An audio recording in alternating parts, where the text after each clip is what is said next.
Faut arrêter de regarder un chantier comme des déchets, mais comme une ressource.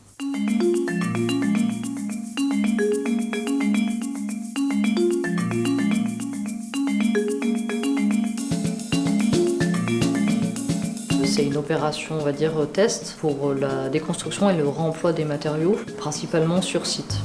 Le site du cadran solaire, c'est l'ancien hôpital militaire, avec maintenant ce site qui va accueillir des logements, des locaux pour l'université et pour des étudiants.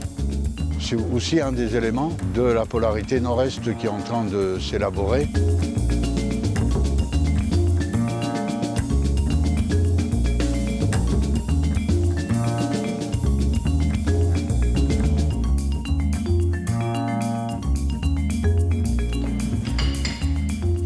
Bien collé. J'ai vu, il y a des trucs intéressants. On a quand même l'escalier, on a l'évier. Et de ce diagnostic ressources-là, on dit, voilà, on a un potentiel qui peut avoisiner entre 20, 30, 40%.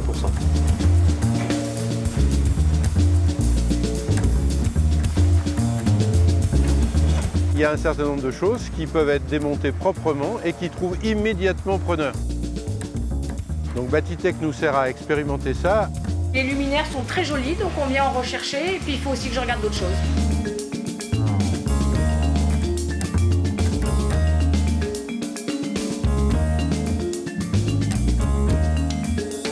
Ah, et là tu me coules vers nous. Il se trouve que c'est une porte étanche qui est lourde, du coup elle va avoir un suivi bien de l'inertie. Un abri de bois pour le chauffage par exemple.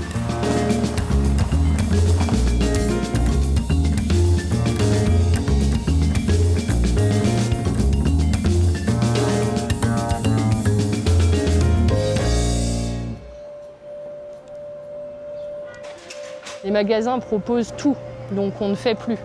Et moi, si j'ai bien une ambition personnelle, c'est de montrer aux gens qu'ils peuvent faire des choses de leurs mains pour consommer différemment.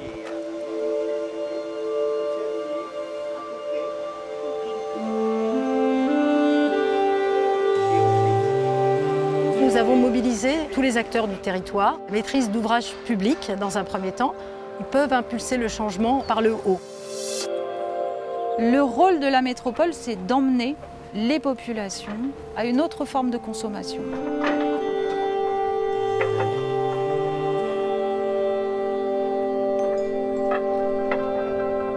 Ils ont tous cette envie de recycler, de réemployer, d'essayer d'utiliser moins de matériaux, moins de ressources. Ils sont tous moteurs en fait. On a des gens très engagés et qui trouvent dans ce travail des valeurs qu'ils ne trouvent pas forcément sur des chantiers plus classiques. C'est quand même plus une question de conviction que d'argent.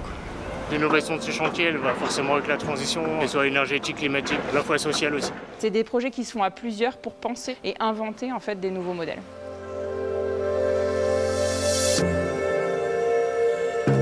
Juste à l'œil là, on voit qu'on est sur quelque chose qui est en bon état.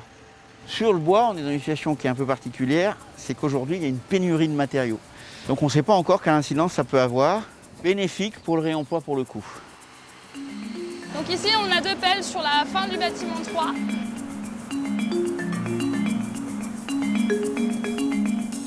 Là vous pouvez voir le volume de 3 bâtiments seulement sur les 10.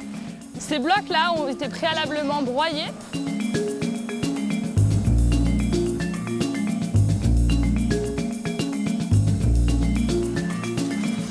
Notre pelle est en train de mettre en place sa pince de tri pour pouvoir trier le bois, les DIB, le plastique, les pierres, etc. Pour nous, c'est vraiment l'enjeu de notre métier, en fait.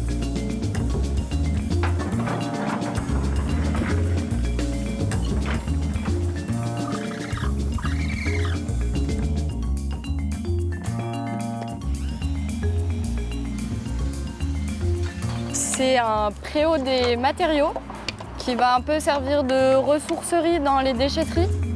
Les architectes doivent être formés à ça pour répondre aux commandes publiques.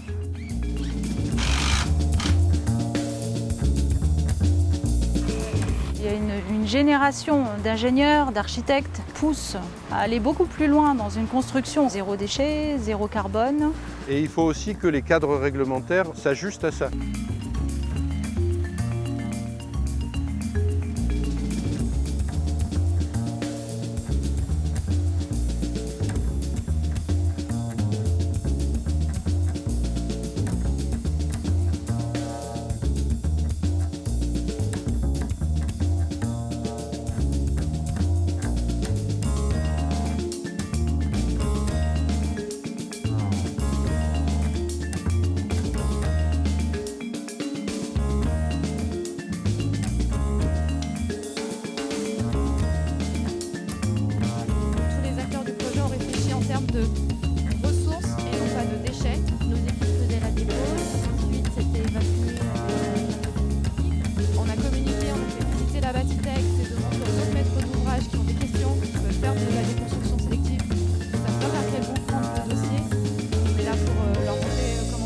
fonctionner sur ce site-là.